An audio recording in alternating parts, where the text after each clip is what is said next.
Hello, my name's Danny Braverman and I'm a theatre maker and lecturer at Goldsmiths College. This video podcast describes a practice as research project to create a new musical for young people to perform. The musical that I'm going to talk about is called Something Inside So Strong, and it's based on the songs of songwriter, poet and activist Labi Siffre. My practice as research is based on the very simple idea that practical projects should be laboratories for better ways to do things. This chimes with the thinking behind something like the Transition Towns movement, which is a grassroots green movement emphasising the importance of imagining better futures. In fact, Rob Hopkins, one of the pioneers behind Transition Towns, has called his latest book, What Is to What If? I think it's a simple but brilliant sentence and a powerful idea that can trigger us to imagine new possibilities. Now, my field of work has been theatre for social change, particularly working with young people. So, for the project I'm talking about today, I started with the following what is analysis about musical theatre and young people. Young people are more engaged with musical theatre than any other form. Although there's no statistical research in this respect, I guess that more musicals are performed by young people worldwide than all the other forms of theatre put together. Young people love musical theatre for a number of reasons. It's accessible and fun to take part in. It's celebratory, isn't it? It's great to share with family and friends, and it builds a sense of community. It tells strong stories that are mostly hopeful and optimistic. But there is a downside, because most musicals performed by young people today are from a very narrow canon. They're often decades old. So think about the musicals you've been a part of or you've seen. My guess is that they probably include, say, Oliver and Grease. Now, these musicals are mostly performed using what I call a painting by numbers approach. The choreography and performances are often copied directly from the filmed versions. In addition, the content of these musicals is very rarely considered. I wonder, for example, how many productions of Oliver seriously explore the racial depiction of Fagin, or whether the young people talk about Nancy's experience of domestic violence, or even discuss child labour. When you take Grease, which is the most ubiquitous of the teen musicals, well, it depicts sex and relationships, doesn't it, in a very misogynistic and heteronormative way. So all over the world, these musicals are being produced with huge casts. There are massive human and material resources put into the productions. I'd argue this is a huge waste of those resources. There are these massive lost opportunities to use a popular and engaging form to better develop young people's sense of identity, to broaden their skills, to help them become active, informed citizens in the world. And I think all this can be achieved without losing the reason that this form is so engaging to begin with. So, moving from the current situation, the what is, I thought about the what if. So what if musicals were created by young people as co-creators, where the story and the characters are vehicles to explore those identity issues that young people face today, where the socially marginalised voices come to the fore, the voices of LGBTQI young people, disabled young people, working class young people, black young people, for example, where young people collaborate on staging. So it becomes less painting by numbers and more a space where you can choose your own palette, your own brush and your own canvas.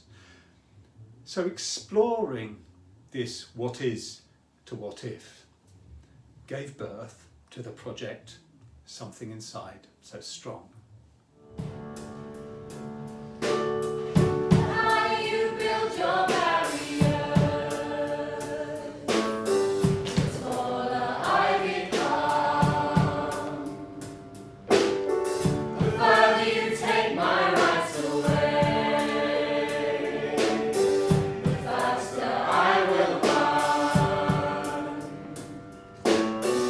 You can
To start making something inside so strong, I was fortunate to be able to create the circumstances for the production.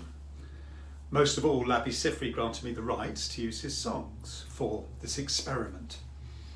I also had an invitation from the Arcola Theatre to participate in their music theatre festival called the Grimeborn Festival. And I recruited a wonderful group of artistic collaborators, including the director Viv Berry and choreographers S. Amaray and Dina Larg. And we also recruited an ensemble of young people. Some were Goldsmith students, but most came through workshops. So to start the business of co-creating, I started with Labi's songs. I asked the question, if this was a character singing, what's their story? I was helped in this by the kinds of songs Labi writes. They have direct, accessible lyrics. They're often written in character voices. The melodies are memorable and they explore themes that resonate with young people. They're often about how we feel powerless in the face of seemingly impossible barriers. So it became clear early on what the controlling idea of this piece would be. It's there in the opening lyrics of one of Labi's best known songs. The higher you build your barriers, the taller I become. As a writer, it's always important for me to find what I term the controlling idea of any new show. It often gives me the title. The controlling idea will get to the heart of both the emotional and thematic landscape of the show. So Something Inside So Strong, the song, became our title and the beacon that drove the direction of the show's dramaturgy. It didn't actually bother me that I was making some choices about a piece made with young people without consulting them. After all, limitation is stimulation. So the frameworks, the limitations I imposed were actually vital to generating ideas. They became frameworks for dialogue. The word dialogue is of critical importance for me. It implies that by working together, building on ideas from separate brains, the whole will not only be greater than the sum of its parts, but also create a sense of ownership by the collective. So I'll give you a concrete example of how this worked. In a workshop, I introduced the song Sparrow in the Storm. The song uses the symbol of a sparrow to see how fragility and strength can be combined, but only if bonds of love and friendship are there. The chorus says, I'm a sparrow in the storm, without your love to keep me warm. When I introduced the song in a workshop, a participant improvised a scene around it from his own experience. The scene told a story of being isolated as a teenager, how ADHD was a barrier to building friendships and relationships. I went away and I wrote up the scene, creating the character Michael from it. Then I wrote more scenes, Michael's relationship with his parents, a teenage crush that goes wrong, how as a 9-year-old Michael finds solace in drawing a fantasy world.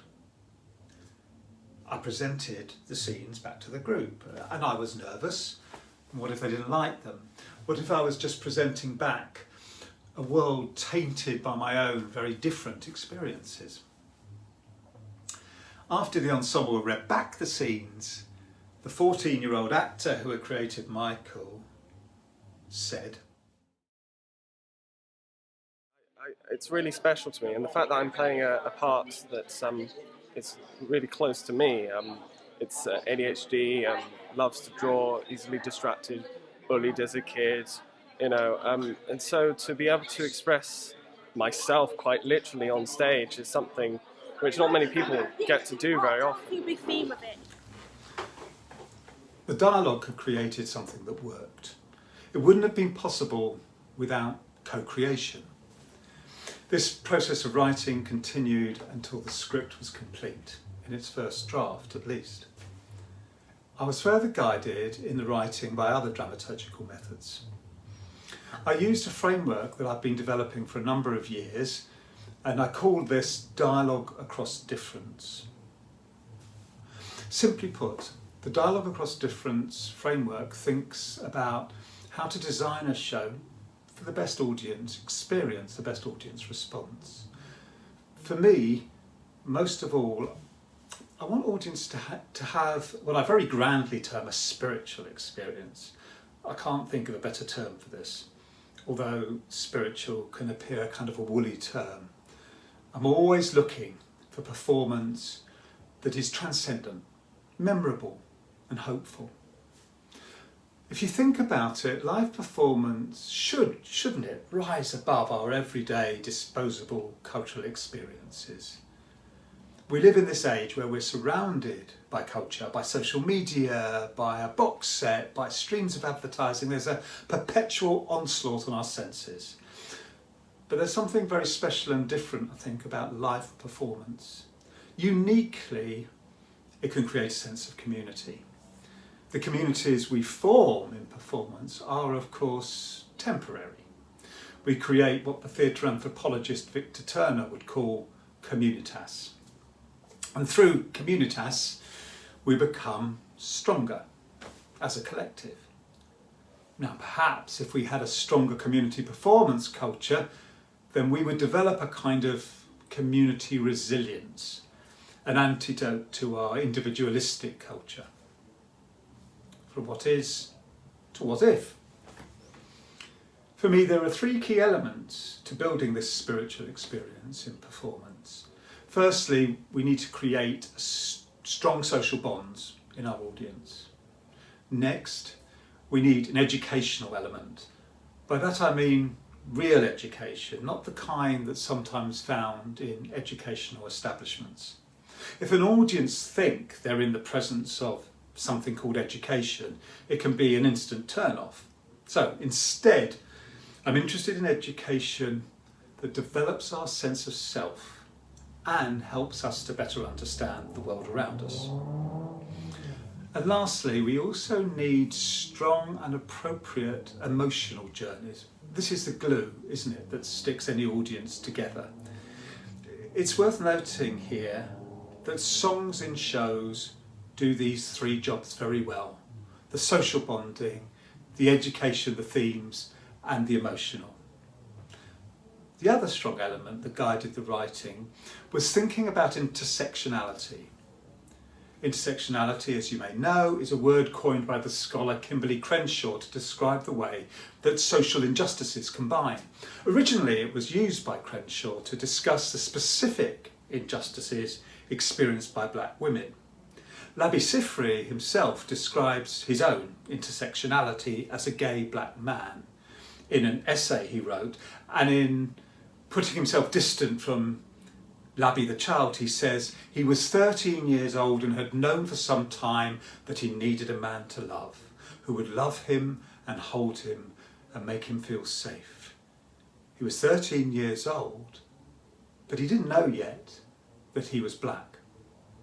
I felt that it was important that Labi's own identity informed the writing of the play. I realised that we are all, in a way, informed by intersectional identities, our ways of seeing the world, our feelings, how we form bonds with others. So, I explored how my characters are at identity crossroads, how class, race, gender, disability and sexuality are what Stanislavski would call their given circumstances. They inform characters' motivations. As a result, and in keeping with Labi's love songs, the central plot became about queer love. Few people, I think, realise that Labi's most well-known song, It Must Be Love, was written for another man. So I ended up writing a musical that was defiantly different from that narrow canon we discussed earlier, one that was written with the cast and told stories that they felt were important to their identities. In rehearsal, we continued with the same ethos. This was not a tell and do way of putting a show together. Viv, as director, and S. Amma and Dina as our choreographers, found ways in rehearsal for ensuring that ideas flowed from the ensemble about staging. Nothing was imposed. Dialogue continued as our method. The feedback from the cast showed that we'd found a successful way of working. So here are a few things that they wrote as part of their feedback.